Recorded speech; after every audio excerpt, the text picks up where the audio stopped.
Makasih Tuhan. Terima kasih ya Tuhan.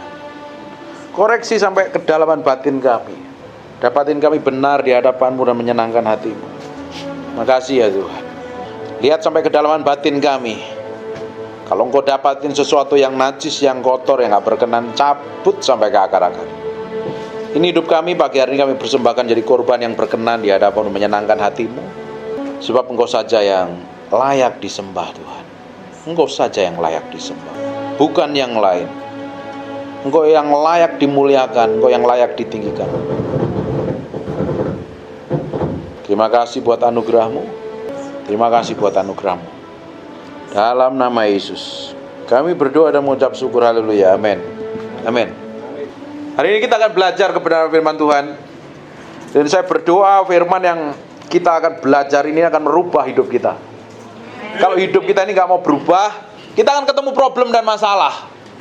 Kita seringkali ketemu masalah karena sikap hati kita tidak benar di hadapan Tuhan. Kita pikir kita benar. Kita pikir kita berjalan seperti yang Tuhan mau, nyatanya tidak. Makanya kita harus izinkan Tuhan mengkoreksi sampai kedalaman batin kita yang di dalam ini. Berapa banyak orang yang gak bisa kontrol dirinya, gak bisa kontrol emosinya, malah ketemu masalah di ujungnya. Berapa banyak yang mengalami seperti itu? Semuanya baik-baik saja. Siapa yang gak bisa kontrol emosinya dan marah meledak ketika ngadapin sesuatu yang gak enak? Gak enak dengan pasangan hidupmu, gak enak dengan suamimu, dengan istrimu, dengan pendetamu, dengan orang lain, dengan bosmu. Kalau reaksi kita salah, kita ketemu problem dan masalah. Ujungnya kita tidak lulus dengan apa yang Tuhan mau dan Tuhan inginkan.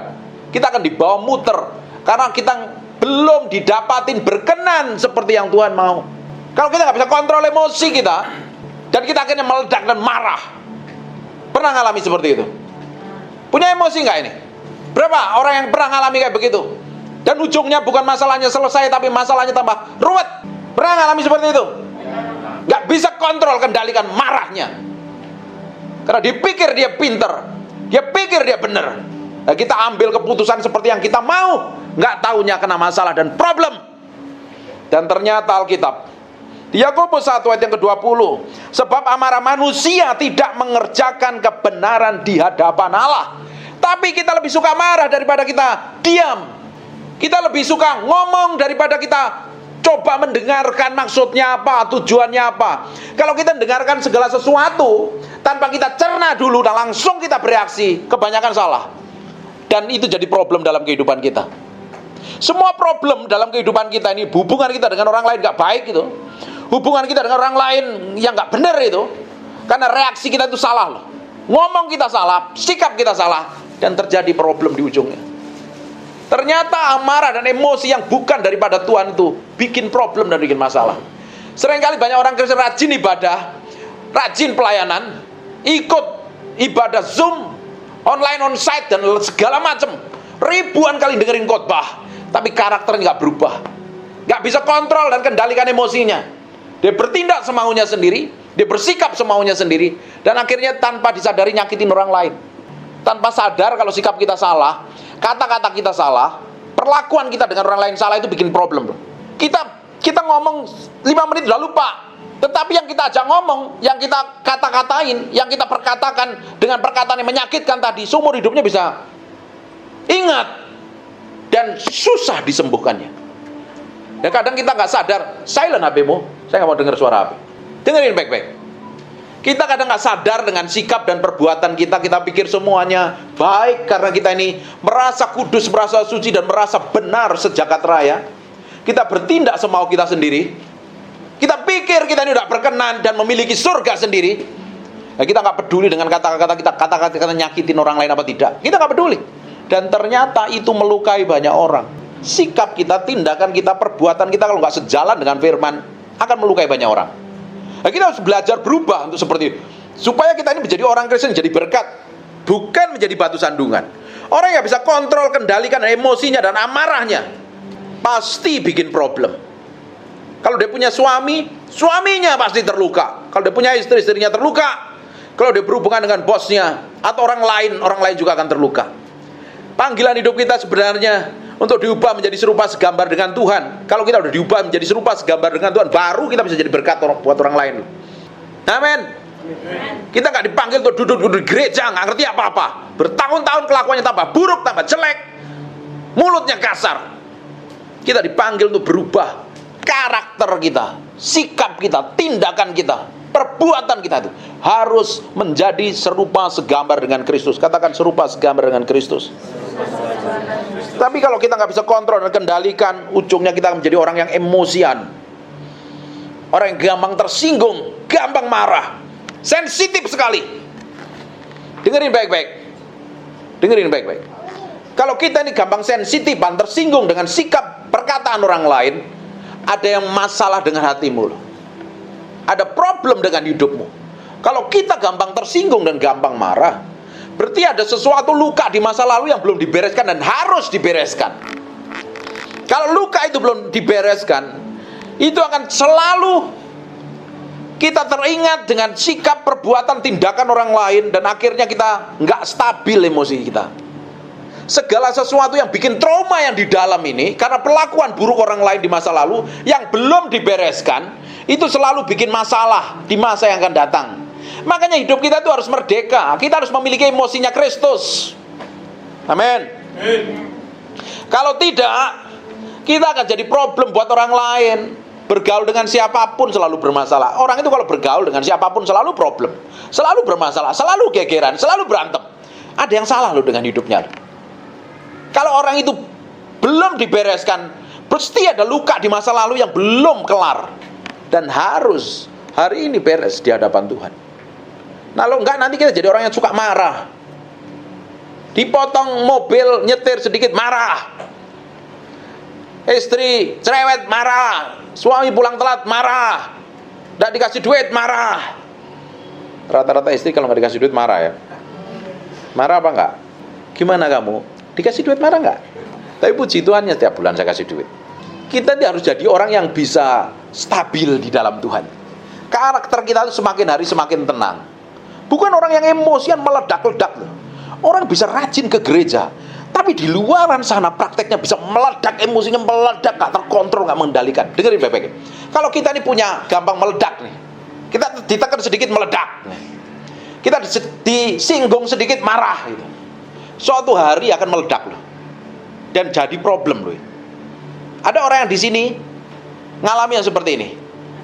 Kadang tanpa kita sadarin itu, tanpa kita sadarin.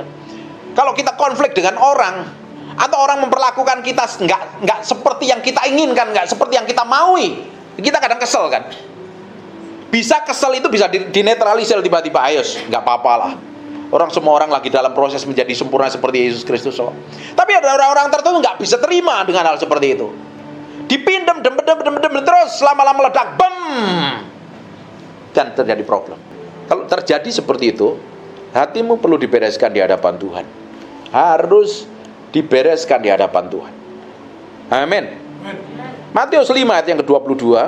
Tetapi aku berkata kepadamu, setiap orang yang marah terhadap saudaranya harus dihukum. Ternyata kita nggak boleh marah sama kita. Kenapa sih kok kita bisa marah? Karena orang lain melakukan segala sesuatu yang nggak seperti kita ingini. Istri kita nggak melakukan seperti yang kita ingini. Suami kita nggak melakukan seperti yang kita ingini. Akhirnya kita sendiri nggak bisa kontrol dan kendalikan kita. Nggak kendalikan diri. Kita nggak menaklukkan pikiran kita kepada Kristus. Akhirnya kita marah. Dan mulai dari situ, iblis sudah mengintip di balik pintu untuk jerat kita jatuh di dalam dosa. Amarah kita tidak akan mengerjakan apa-apa di hadapan Tuhan. Sebab amarah manusia tidak mengerjakan kebenaran di hadapan Allah. Tapi kenyataannya banyak orang marah nggak terkontrol. Dia dipikir apa yang dikerjakan, apa yang dilakukan benar menurut cara pandangnya sendiri.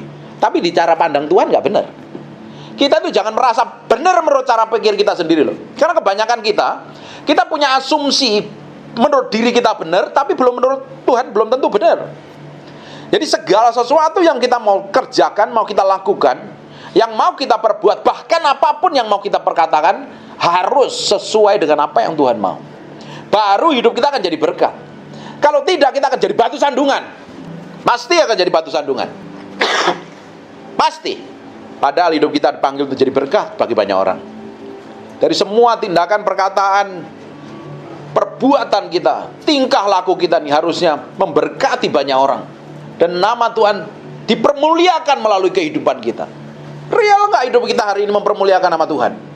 Atau malah ngeselin orang lain? Tanya istrimu, ngeselin nggak kelakuannya? Tanya suamimu, yang punya suami istri, coba lihat. Nggak usah malu-malu, lihat aja. Kesel, tobat. Harusnya orang yang paling dekat dengan kita paling bisa menikmatin Tuhan melalui hidup kita. Amin. Saya sering kali tanya sama istri saya, kamu menikmati Tuhan nggak melalui hidup saya? Bangga nggak punya suami kayak saya? Harus. Jadi kita koreksi diri. Orang yang paling dekat dengan kita harusnya bisa melihat kita ini hidup benar apa tidak, hidup menyenangkan Tuhan apa tidak. Orang kalau hidupnya menyenangkan Tuhan pasti menyenangkan loh pasangannya loh. Nah, ibu-ibu nggak ada yang amin, belum sarapan kayaknya ya. Tetapi aku berkata kepadamu, setiap orang yang marah terhadap saudaranya harus dihukum. Siapa yang berkata kepada saudaranya kafir harus dihadapkan ke mahkamah agama, dan siapa yang berkata jahil harus diserahkan ke dalam neraka yang menyala-nyala. Sedang kalau kita marah, kalau kamu menjadi marah, janganlah kamu berbuat dosa. Janganlah matahari terbenam sebelum padam amarahmu. Cepat dikerelin, cepat diberesin. Kalau enggak nanti ujungnya setan akan ambil keuntungan. Kalau setan ambil keuntungan, semuanya akan ruwet dan kacau. Kadang kata-kata kita yang tidak tepat kita ucapkan, bisa akhirnya tahu nggak apa? Akhirnya menimbulkan konflik. Berapa banyak dulu awal-awal nikah saya dengan istri saya itu. Sekarang kita ini masih dalam penyesuaian, beda etnis, beda budaya, beda suku dan lain sebagainya. Masih banyak penyesuaian. Kadang kalau kata-kata kita ini nggak tepat, itu bisa nyinggung perasaannya, melukai perasaannya. Dan kalau kita nggak cepat, buru-buru selesaikan, itu akan jadi konflik berkepanjangan. Makanya Alkitab ngomong, kalau kita marah pagi, jangan sampai sore malamnya udah masih tetap marah, coba diberesin. Kalau marah malam, pagi harus diberesin. Saya pernah ngomong sama istri saya, kalau kita boleh marah, ribut boleh, tapi jangan lebih dari 2 menit. Artinya apa? Harus cepat diselesaikan supaya hidup kita bahagia. Kalau enggak, kita ini bagaimana kita bisa berdoa kepada Tuhan kalau kondisi hati kita tidak benar di hadapan Tuhan? Di 1 Timotius 2 ayat yang ke-8, dengerin baik-baik, ini orang yang emosinya meledak-ledak, gampang marah, gampang teriak-teriak, gampang jerat-jerit, ngomongnya nggak benar sesuai dengan kebenaran firman Tuhan. Dengerin baik-baik. Oleh karena itu aku ingin supaya di mana-mana orang laki-laki berdoa. Ini laki-lakinya udah banyak berdoa nggak? Haleluya, praise the Lord. Semua jadi imam, raja dan nabi buat keluarganya. Para laki-laki katakan amin. Kalau laki-lakinya belum seperti itu, ibu-ibunya paksa suamimu banyak berdoa. Amin. Oleh karena itu aku ingin supaya di mana-mana orang laki-laki berdoa dan menadahkan tangannya yang suci. Menadahkan tangannya yang suci. Tangannya laki-laki harus kudus, suci. Bukan untuk nempelengin istrimu, bukan untuk nuding istrimu, bukan untuk marah-marah sama istrimu. Tapi tanganmu dipakai Tuhan untuk memberkati keluargamu, untuk bekerja keras. Katakan tangan saya. Mana tanganmu, punya tangan semua enggak? Dari tangan saya akan keluar berkat dan akan memberkati banyak orang. Karena tangan saya diberkati Tuhan. Apa saja yang saya kerjakan melalui tangan saya, Tuhan akan bikin berhasil. Amin. Ini tangan harus dikuduskan, disucikan. Bagi laki-laki yang tidak bisa kontrol dan kendalikan emosinya, seringkali malah terjadi KDRT. Kenapa terjadi KDRT? Nggak ada pengendalian diri, nggak ada penguasaan diri. Emosinya yang mengendalikan. Dengerin baik-baik. Ngapain sih kita mesti marah dengan pasangan hidup kita? Bukankah kita mengambil keputusan menikah itu karena dasar kita cinta dia? Satu-satunya orang yang kita pilih menemani hidup kita sepanjang umur hidup kita, makanya kita sampai ambil keputusan untuk menikah. Terus kalau sudah menikah, ngapain dimarah-marahin? Bukankah cinta kita lebih gede daripada amarah kita? Tapi kalau marah setelah itu kan nyesel kan? Nggak pernah ribut, ya wis. Kayaknya bahagia semua sih. Amin. Cinta kita kan lebih gede daripada emosi kita. Untuk kita meledak marah nggak penting tadi. Bener apa nggak? Harusnya kita bisa kontrol dan kendalikan kan? Tapi pada momen-momen tertentu di masa kebodohan kita nggak bisa kendalikan diri loh. Kadang kita ngomongin terocos, 5 menit lupa. Nggak taunya yang diomongin udah sakit hati. Kamu berdosa loh di hadapan Tuhan. Terus kita langsung datang kepada Tuhan nyembah. Aku sembah. Loh, kok kamu nyembah? Tadi baru marah-marah loh, belum beres loh. Munafik dan jahat banyak orang Kristen seperti itu. Di sisi lain, mau berjalan sesuai kehendak Tuhan, tapi nggak bisa ngontrol dan mengendalikan emosinya, menyakiti dan melukai orang lain. Ya, kita harus belajar mengendalikan diri dengan baik, supaya hidup kita ini akhirnya bisa menadahkan tangan yang suci, tanpa marah dan tanpa perselisihan. Ternyata kalau kita ini mau berdoa, dengerin baik-baik, harus dibereskan hati ini dari segala sesuatu yang bikin emosi dan marah, gegeran, ribut, perseteruan, dan perselisihan. Di kitab Matius dijelaskan kalau kita mempersembahkan korban, kok kita menyembah Tuhan, mau datang ibadah nih. Tetapi kita ingat, dengan sesuatu saudara kita, entah itu istrimu, entah itu anakmu, entah itu mertuamu, entah itu saudaramu yang lain, besanmu mungkin, mertuamu, Pak Kongco, dan lain sebagainya lah, kayak gitu-gitu. Dengerin baik-baik. Kita ingat sesuatu karena kita ribut dan gegeran, kita disuruh tinggalkan persembahan itu, kita datengin untuk berdamai dahulu. Alkitab di sini kan ngomong begini. Oleh karena itu aku ingin supaya di mana-mana orang laki-laki berdoa dengan menadahkan tangan yang suci tanpa marah dan tanpa perselisihan. Tanpa marah, katakan. Tanpa perselisihan. Orang yang tanpa marah, tanpa perselisihan itu artinya orang itu bisa mengendalikan dirinya, menaklukkannya pada pusat kehendak Tuhan. Kalau dia ngadepin masalah, ngadepin persoalan, dia bisa tenang dulu, nggak bereaksi dulu. Lebih baik kita mendengar dulu dengan tepat, baru kita bertindak. Biasanya kalau orang emosi nggak bisa mengendalikan diri, bertindak dulu baru mikir, telat, orang lain udah terluka. Kita jadi orang Kristen harus berhikmat sekarang. Lebih banyak diam atau langsung bereaksi? Kebanyakan kita ngapain? Bereaksi dulu. Nggak taunya salah dan nyesel. Loh, saya belajar itu perlu bertahun-tahun untuk seperti ini. Apalagi saya ini orang kolerik gitu. Saya belum menaklukkan karakter yang nggak benar pada Kristus. Kalau nggak, kata-kata sering kali melukai orang lain loh. Padahal mulut kita dipakai untuk memberkatin orang loh, bukan untuk melukai orang lain. Tapi kalau kita nggak bisa kontrol, nggak bisa kendalikan, kadang kita perlu taruh nih, diam dulu di hadapan Tuhan, tanya Tuhan, ini maksudnya apa? Ini kenapa kok terjadi seperti ini? Saya mesti bertindak apa? Karena kita jarang seperti itu kan. Langsung kita data. Nggak taunya tidak mengerjakan apa-apa di hadapan Tuhan, malah melukai banyak orang. Kalau kita mau jadi orang yang berkenan di hadapan Tuhan, kita harus belajar loh hal seperti ini. Karena pada kenyataannya kita lihat aja kemarin yang berita yang buruk-buruk itu di media sosial atau di TV atau dimanapun juga, yang melakukan kekejian dan segala macam. Karena apa? Nggak bisa mengendalikan dirinya dengan baik, nggak bisa kontrol amarahnya, nggak bisa kontrol emosinya. Dia nggak bisa menaklukkan dirinya kepada Kristus. Dia bertindak karena orang yang melukai terlalu menyakitkan buat hatinya dan akhirnya dihabisin. Akhirnya berurusan dengan hukum dan melukai banyak orang dan melukai hati Tuhan. Amin. Saya berdoa dari tempat ini ada orang-orang yang bisa mengendalikan dirinya, bisa mengatur emosinya dengan baik, ditaruh pada pusat kehendak Tuhan. Bayangkan kalau hidup kita ini ya, emosi kita itu stabil, seperti yang Tuhan mau, seperti yang Tuhan inginkan, keluargamu gak akan ribut loh. Di kantor gak akan ribut, di gereja gak akan ribut, di perusahaan gak akan ribut, kamu tambah mesra dan hidupmu jadi berkat bagi banyak orang.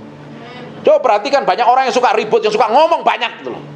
Dia pasti banyak-banyak kesalahannya. Orang yang ngomong banyak dan ngomongnya tidak tepat, sebenarnya dia ingin diperhatikan. Bisa juga karena dia pernah luka di masa lalu dan dia ingin diperhatikan. Cari perhatian, tapi dengan cara yang salah. Coba perhatikan orang yang suka gosip, suka ngomongin kejelekan orang lain. Kenapa orang itu senang ngomongin kejelekan orang lain?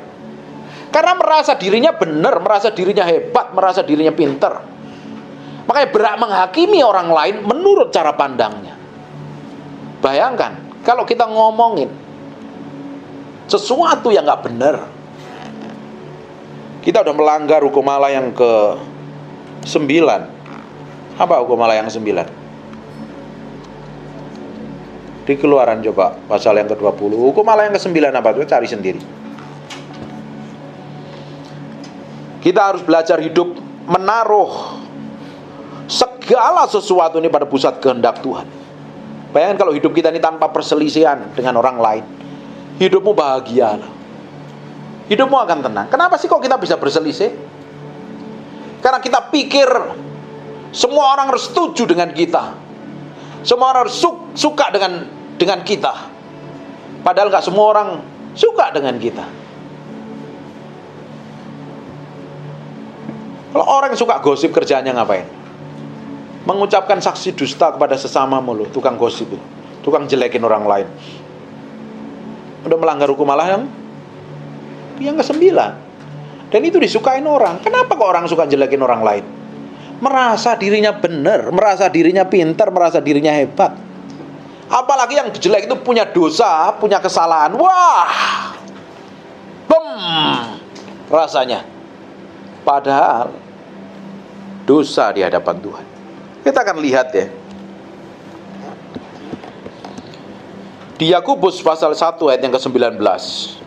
Hai saudara-saudara yang kukasihi, ingatlah hal ini. Penting ini hal ini. Coba baca sama-sama. Hai saudara-saudara, ingatlah hal ini.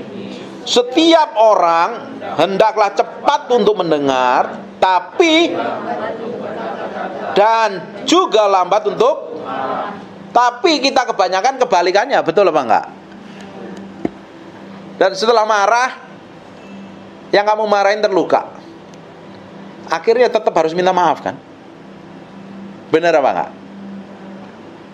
Sudah ngelukain orang, nyakitin orang, hati kita enggak benar di hadapan Tuhan. Loh Bapak Ibu, kalau kita ini baru ribut dengan pasangan, bisa berdoa enggak sih? Tapi terulang terus loh, suami istri itu pasti ada selisih pendapat, ada ribut-ribut kecil itu pasti ada. Tapi tergantung bagaimana kita bisa mengendalikan diri kita. Kalau kita bisa mengendalikan diri dengan baik, mau kita benar mau kita salah, kita harus buru-buru samperin dan bilang I'm sorry. Tanya istri saya di situ, siapa yang paling banyak minta maaf? Ada orangnya di sini. Mau saya salah, mau saya benar, saya samperin dia, I'm sorry. Saya belum menjadi serupa segambar dengan Kristus, tidak seperti yang kamu ingini, dan saya masih dalam proses ke sana.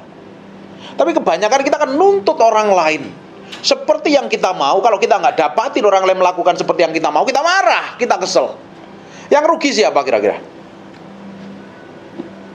Terus kalau kita dengar hal-hal yang belum jelas, terus kita langsung bertindak berkata-kata. Padahal ayat ini ngomong ini. Hai saudara-saudara, aku kasih ingatlah hal ini. Setiap orang hendaklah cepat untuk mendengar, tetapi lambat untuk berkata-kata, dan juga lambat untuk marah. Lambat berkata-kata dan lambat untuk marah, tetapi cepat dengar, mencerna dengan baik. Segala sesuatu yang kita terima, yang kita dengar, yang kita lihat, kita harus saring dulu begitu rupa. Ini berkenan di hadapan Tuhan apa tidak? Aku mesti bertindak seperti apa? Aku mesti bersikap seperti apa? Aku mesti ngomong apa yang tepat seperti yang Tuhan mau, supaya aku gak melukai dan menyakitin orang lain, dan aku malah menjadi berkat bagi banyak orang. Harusnya kita seperti itu loh. Hidup kekristenan harus sampai level situ loh. Kalau kita nggak sampai level situ, kita akan terus problem nih dengan orang lain, berselisih terus, gegeran, berantem.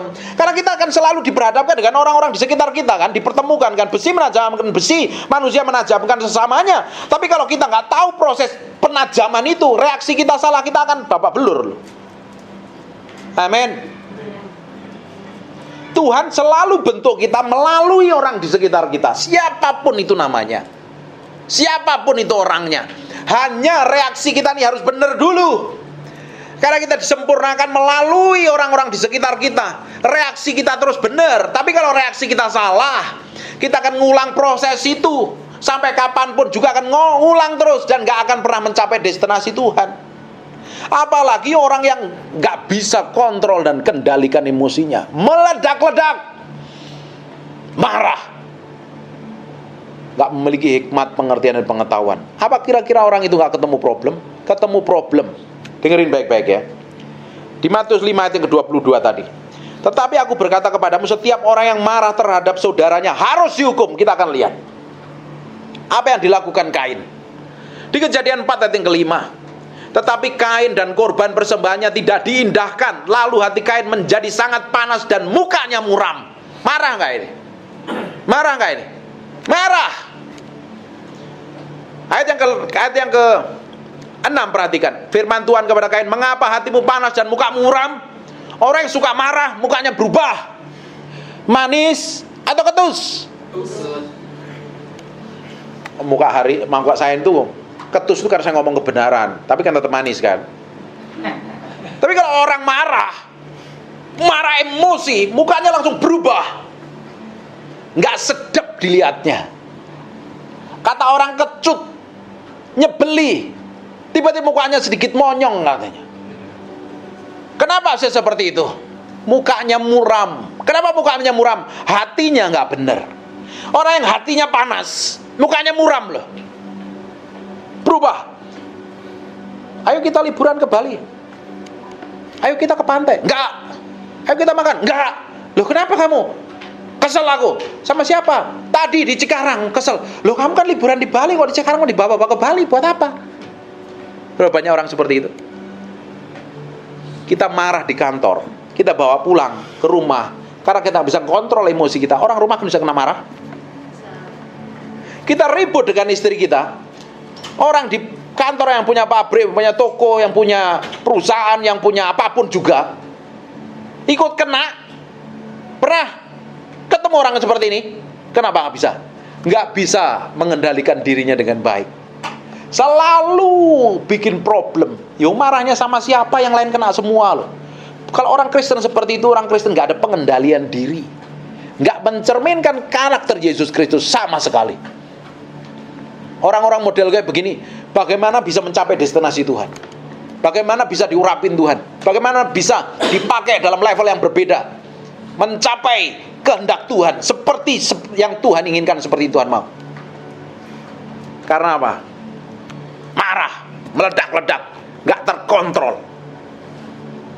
Firman Tuhan kepada Kain, mengapa hatimu panas dan mukamu muram? Kalau ingin lihat seseorang itu bahagia atau tidak, lihat aja dari raut mukanya. Coba belajar senyum sekarang. Belajar senyum. Coba tarik dulu maskernya, turunin sedikit, senyum sama orang di sampingmu. Latihan, susah banget sih kalau diajarin. Kamu gak bisa senyum di gereja, di rumah kamu gak akan bisa senyum loh. Karena peperangan real kita itu ada di lapangan sana, di rumah, di kantor, di pabrik, di toko.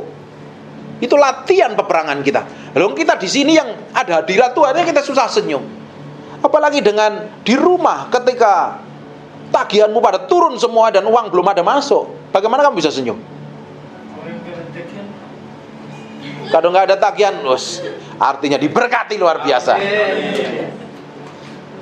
Justru malah nagih. Luar biasa. Nggak ada tagihan tapi nagih karena ada bon yang belum dibayar. Itu powerful, itu yang diberkati Tuhan. Amin. Ayat yang ke-8, perhatikan. Kata Kain kepada Habel adiknya, marilah kita pergi ke padang. Ketika mereka ada di padang, tiba-tiba Kain memukul Habel adiknya itu, lalu membunuh dia. Orang yang nggak bisa kontrol emosinya, nggak bisa kontrol kendalikan marahnya, nggak bisa menguasai diri dengan tepat. Ketika marah, dia ingin balas orang, bahkan memperlakukan orang lain yang menyakiti hatinya lebih buruk. Kita lihat, nonton di TV, kenapa terjadi pembunuhan, kenapa terjadi aniaya, kenapa terjadi KDRT, kenapa terjadi pemukulan, perkelahian. Karena ketika orang lain memperlakukan buruk, dia nggak mau melepaskan pengampunan, justru dia tambah marah dan pingin balas. Padahal dia kesel sama Tuhan ini. Si Kain keselnya sama Tuhan karena persembahannya nggak dikenan Tuhan, nggak diterima Tuhan. Si Habel malah diterima. Akhirnya dia marah. Kata Kain kepada Habel adiknya. Adiknya persembahannya diterima. Terus dia marah, dia kesel. Marilah kita pergi ke padang. Ketika mereka ada di padang, tiba-tiba Kain memukul Habel adiknya lalu membunuh dia. Amarah akan menghasilkan kebencian, kekecewaan, luka batin. Akhirnya apa? Dendam akhirnya membunuh dan membinasakan. Ayat yang ke-9, perhatikan baik-baik. Firman Tuhan kepada Kain, di mana Habel adikmu itu? Jawabnya, aku tidak tahu apakah aku penjaga adikku. Dengerin baik-baik. Tuhan itu maha tahu, Tuhan itu maha mengerti.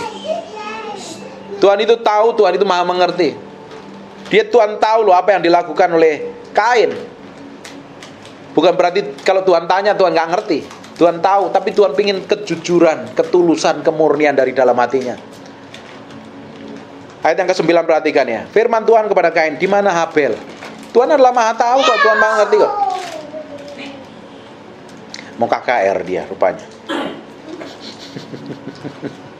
Firman Tuhan kepada Kain, di mana Habel adikmu? Jawabnya, aku tidak tahu. Apakah aku menjadi penjaga adikku? Orang yang marah dan melakukan dosa selalu bikin alasan, pembenaran dirinya. Orang yang bisa ngontrol, kendalikan emosinya, yang marah-marah meledak, gak terkontrol, gak bisa mengendalikan dirinya, meledak. Dia selalu cari pembenaran diri. Pakai alasan apapun juga untuk membenarkan dirinya bahwa apa yang dilakukan, apa yang diperbuatnya benar. Dan belum tentu benar di hadapan Tuhan. Kain cari alasan pembenaran dirinya, memang aku penjaga adikku. Padahal adiknya jelas-jelas dibunuh loh. Dia coba berbohong di hadapan Tuhan. Apa kira-kira Tuhan gak tahu? Dengerin baik-baik. Tuhan tahu loh kenapa kita bisa marah. Apa sebenarnya penyebab kita marah. Tuhan tahu persis kenapa kita melakukan ini dan itu. Bukan berarti Tuhan gak tahu loh. Kadang Tuhan biarkan supaya kita itu belajar dan bertobat loh. Kalau pada titik tertentu kita gak mau berubah, kita berurusan dengan kekekalan nanti. Selama ini kalau kita melakukan dosa dan pelanggaran, Tuhan belum melakukan apa-apa, Tuhan masih tunggu kita untuk berubah loh. Tapi kalau ngotot terus, jalan terus, kasih karunia Tuhan dah kelar, nanti ujungnya kita akan mati dalam kebinasaan. Perhatikan nanti yang ke-13 sekarang. Kata Kain kepada Tuhan, hukumanku itu lebih besar daripada yang dapat kutanggung. Ayat yang ke-16 perhatikan. Lalu Kain pergi di hadapan Tuhan dan menetap di tanah Nod di sebelah timur Eden. Ternyata orang yang marah tetap dapat hukuman dari Tuhan. Tadi kan di Matius pasal yang ke-5 ayat yang 22 ngomong begini. Tetapi aku berkata kepadamu, nih Yesus sendiri yang ngomong, setiap orang yang marah terhadap saudaranya harus dihukum.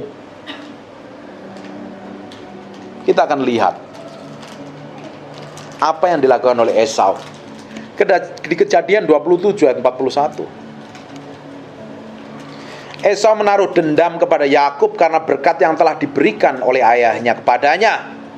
Lalu ia berkata pada dirinya sendiri, hari-hari berkabung karena kematian ayahku. Itu tidak akan lama lagi, kepada waktu itu Yakub adikku akan kubunuh. Marah. Akhirnya apa? Ujungnya melakukan kekejian. Untungnya Yakub gak dibunuh. Akhirnya Esau gak diberkati, gak dapat berkat dari Tuhan. Nanti gak sampai sini. Jangan dipikir kita marah-marah itu gampang. Kamu berurusan dengan Tuhan. Karena yang kita marah, apalagi kalau kita marah itu adalah orang yang hidupnya benar di hadapan Tuhan. Bukankah kita ini adalah imamat yang rajani? Amin. Kita adalah orang yang diurapin Tuhan. Karena ada Roh Kudus yang tinggal di dalam kita. Ingin gak Paulus apa yang dilakukan Paulus? Apa yang dilakukan Saulus menganiaya orang Kristen? Ketika jalan menuju Damsyik, mau menganiaya, mau membunuhin orang Kristen. Dia ketemu Tuhan gak sadar, matanya dibutakan. Itu Tuhan ngomong apa? Saulus, Saulus, kenapa engkau menganiaya? Yang dianiaya siapa? Yang dianiaya realnya Tuhan atau orang Kristen? Tapi Tuhan ngomong, kenapa engkau menganiaya aku? Kita marah sama orang yang diurapi, termasuk istrimu yang diurapin Tuhan, suamimu diurapin Tuhan, apalagi orang percaya, kita sama-sama marah. tanpa sadar kamu menyakitin hati Tuhan. Apalagi orang itu orang diurapin Tuhan, kamu berurusan dengan Tuhan. Buat apa? Bukankah kita harus menjaga hati kita ini dengan baik supaya terpancar kehidupan, bukan terpancar sebel dan jengkelnya. Jagalah hatimu dengan segala kewaspadaan, sebab dari sanalah terpancar kehidupan. Yang hari ini memancar apa? Sebel, kesel, marah, cemberut, bermuram durja, atau kehidupan yang mengalir melalui hidup kita. Orang dekat kita itu nyaman, enak, diajak ngobrol gak pernah berhenti-berhenti karena diomongi kebenaran. Orang diberkati dengan kata-kata kita. Kalau orang dekat kita udah nek, males, mulutnya kayak begitu, mulutnya ember. Pernah dengar ada orang bermulut ember? Kenapa? Mulutnya gak bisa dipercaya. Jangan dekat sama dia, gampang tersinggungan itu. Pernah dengar kayak begitu? Hati-hati nih kalau mau dekat sama orang ini, salah ngomong nanti dia marah loh. Ada yang seperti itu? Coba bayangkan kalau hidup kita ini menjadi berkat. Orang dekat kita itu diberkatin Tuhan, seneng. Kita akan lihat lagi di 2 Tawarik 26 ayat 19 mulai. Tetapi Uzia dengan bokor ukupan di tangannya untuk dibakar menjadi marah. Di dalam perjanjian lama, imam hanya untuk imam, raja adalah raja. Kalau raja coba-coba mempersembahkan korban seperti imam, itu tidak berkenan di hadapan Tuhan. Tetapi Uzia, karena dia menjadi besar, dia masyhur, dipakai Tuhan luar biasa, dia sombong dan angkuh, yang bukan menjadi bagiannya dikerjakan. Ketika dia mempersembahkan korban, ditegur, dia marah. Tetapi Uzia dengan bokor, nanti Bapak Ibu baca di 2 Tawarik pasal yang 26 ini, baca semuanya, nanti tahu ceritanya itu seperti apa. Please silent please. Dengan bokor ukupannya di tangannya untuk dibakar menjadi marah. Sementara amarahnya meluap terhadap para imam, timbullah penyakit kusta pada dahinya di hadapan para imam Tuhan, dekat mezbah pembakaran ukupan. Marah. Ayat 21. Akhirnya apa yang terjadi? Raja Uzia sakit kusta sampai pada hari matinya. Kena hukuman kan? Dan sebagai orang yang sakit kusta, ia tinggal dalam sebuah pengasingan. Ini seorang raja yang hebat. Akhirnya dikucilkan. Karena ia dikucilkan dari rumah Tuhan. Dan Yotam anaknya mengepalai istana raja dan menjalankan pemerintah atas rakyat negeri itu. Ada satu lagi raja namanya Saul. Ketika dia pulang berperang, orang-orang nyanyikan, wah Daud tuh bunuh berlaksa-laksa. Saul hanya beribu-ribu, kesel, gak terima, marah, sakit hati sama Daud. Daud itu uber-uber dikejar-kejar. Seluruh tentara Israel ngejar-ngejar Daud loh, untuk dihabisin. Karena dasarnya apa? Jengkel, kesel, marah, gak terima. Kau orang gak bisa ngontrol, kendalikan emosinya, gak bisa ngontrol emosinya dengan baik, menaruhnya pada pusat kehendak Tuhan, jadi orang pemarah loh. Pemarah ujungnya kau akan kena hukuman daripada Tuhan.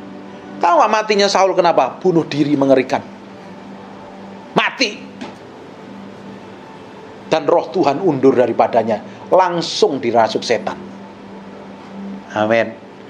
Hidup kita mau jadi orang yang bisa mengendalikan diri dengan baik, bersikap tepat seperti yang Tuhan mau.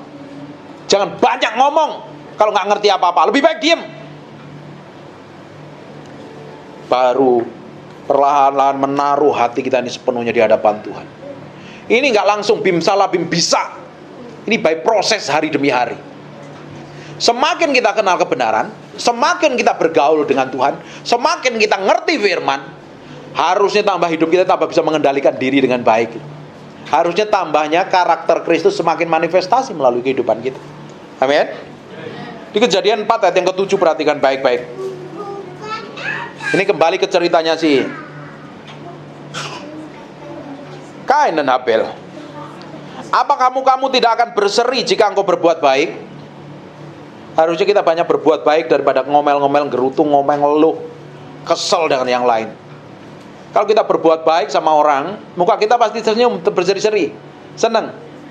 Tapi kalau kita kesel sama orang lain, muka kita tuh lonjong tiba-tiba, seperti pepaya. Ngelihatnya gak menarik sama sekali. dan orang males dekat dengan kita. Tapi kalau kita senyum, ramah, baik, kalau kita banyak berbuat baik, hidup kita juga menyenangkan Tuhan terutama dan menyenangkan banyak orang. Pasangan hidupmu juga seneng kalau mukamu tuh banyak berseri-seri. Bener apa enggak? Bapak pulang kerja capek-capek, di rumah ngeliat istri langsung begini nih. Kadang gimana perasaanmu Pak kira-kira? Mau langsung kasih duit ya Pak, langsung ya, daripada marah-marah ya Pak ya. Tapi kalau pulang dicawa langsung senyum. Hai cintaku lama madu sugar honey, I love you. Langsung berubah everything, semuanya jadi seperti surga di muka bumi. Benar apa enggak? Tapi kalau muka kita udah ketus, galak, nggak ada senyumnya sama sekali, malah aduh, kita mesti banyak bereaksi benar di hadapan Tuhan. Apakah kamu tidak akan berseri jika engkau berbuat baik? Tetapi jika engkau tidak berbuat baik, kalau kita nggak berbuat baik, kita salah bersikap seperti yang bukan Tuhan mau, bukan Tuhan inginkan. Kita bersikap ngikutin daging dan hawa nafsu kita, melawan kebenaran firman Tuhan. Dengerin baik, dosa sudah mengintip di depan pintu. Kalau kita ini mukanya cemberut saja, perhatikan saya ulang lagi. Apakah mukamu tidak akan berseri jika engkau berbuat baik?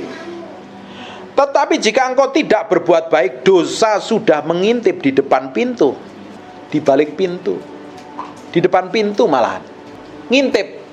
Kalau mukamu udah kecut nih, hati-hati nih. Dosa udah, hai sini, ayo ikut aku enak. Ujungnya ribut.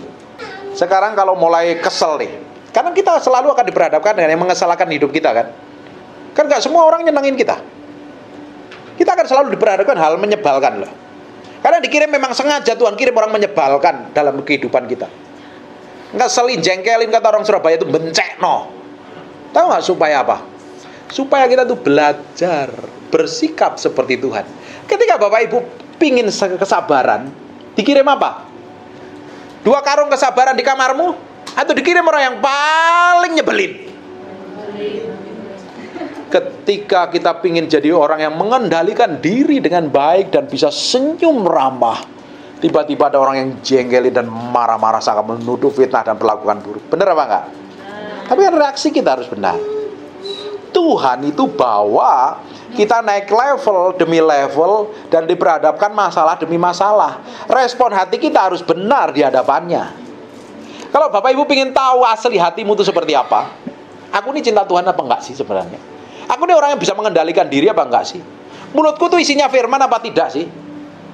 Nanti diperhadapkan dengan masalah yang benar-benar menyebalkan. Reaksimu yang keluar pertama kali membuktikan kamu itu seperti apa di hadapan Tuhan. Amin. Saya berdoa bahwa Ibu di tempat ini akan dibawa naik level dengan caranya Tuhan. Dikirim orang yang baik-baik. Nggak ada amin. Dikirim orang yang jelek-jelek. Tapi jika engkau tidak berbuat baik, dosa sudah mengintip di depan pintu. Ia sangat menggoda. Ternyata dosa itu selalu menggoda ya. Ya bener gak? Kadang orang nyebelin kita gitu. Jengkelin banget tuh. Kita tergoda untuk ngomong ngata-ngatain ya. Bener apa gak? Bahkan ada orang ini nyebelin terus-terusan. Kalau kita nih tiba-tiba kita pengen tergoda untuk doa sama Tuhan. Tuhan kirim malaikatmu samber dia.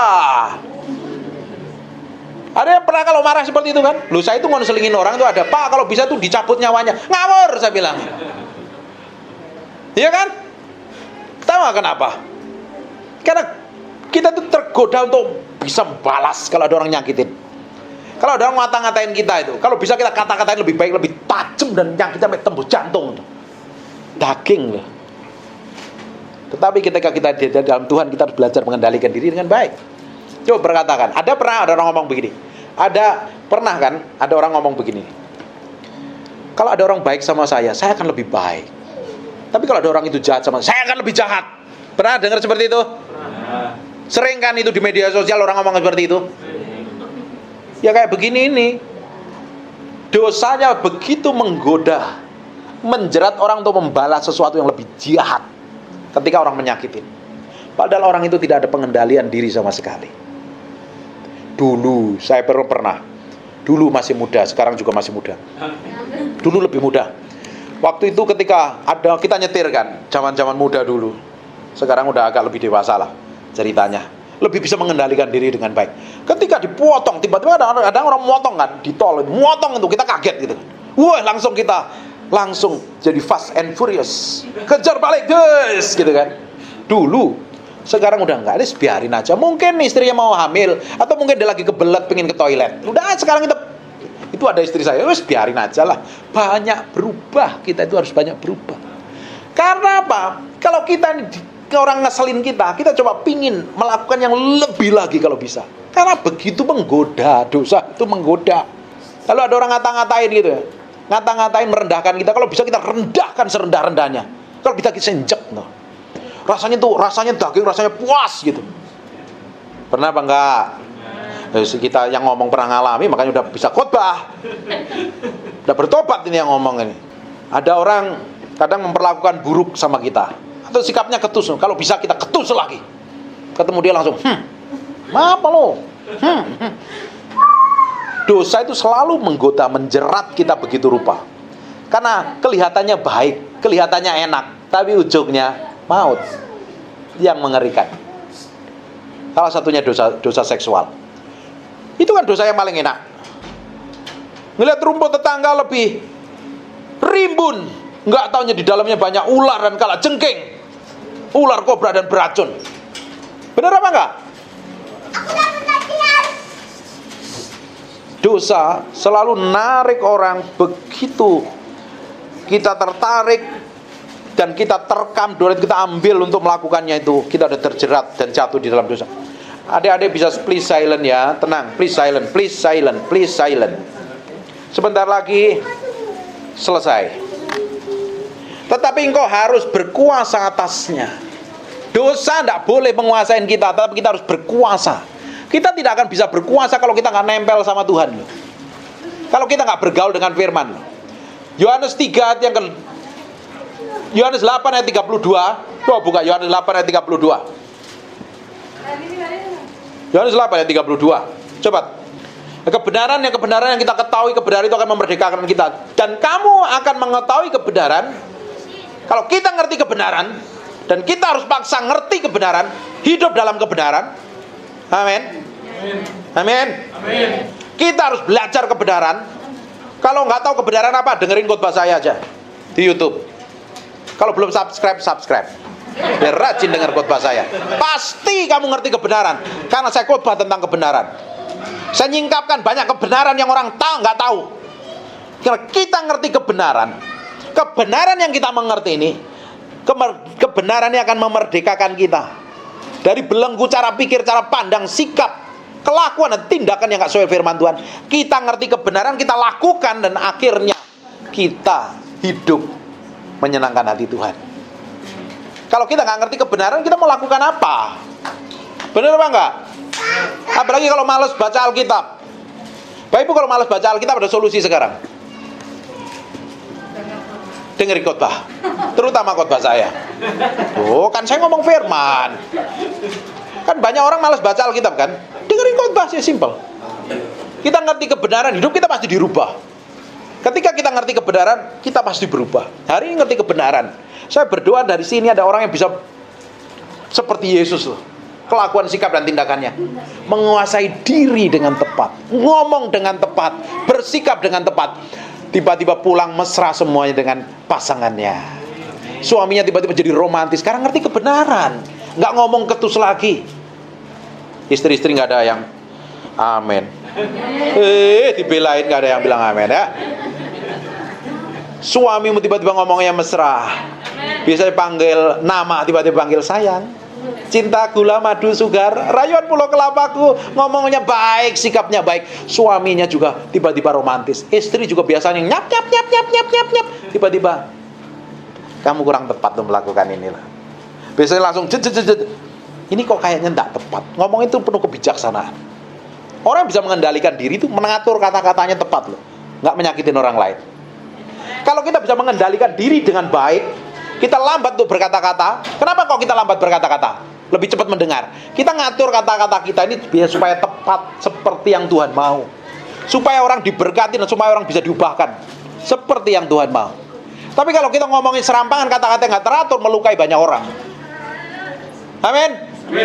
Pulang dari tempat ini ada orang yang penuh penguasaan diri dan pengendalian diri semuanya. Haleluya. Haleluya. Bangkit berdiri sama-sama. Soalnya anaknya sudah ribut semua.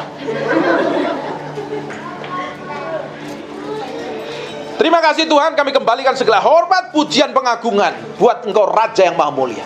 Dan hamba-Mu berdoa dari tempat ini, setiap orang yang ikut ibadah ini, baik di ruangan ini maupun di ibadah online, hamba-Mu berdoa setiap orang yang dengar ibadah ini, ikutin ibadah ini, hidupnya dijamah Tuhan, hidupnya diubahkan Tuhan, dilawat Tuhan dalam anugerahnya, diberikan kemampuan untuk bisa mengendalikan diri, mengendalikan mulutnya, berjalan tepat, bertindak seperti yang Tuhan mau dan menyenangkan hati Tuhan.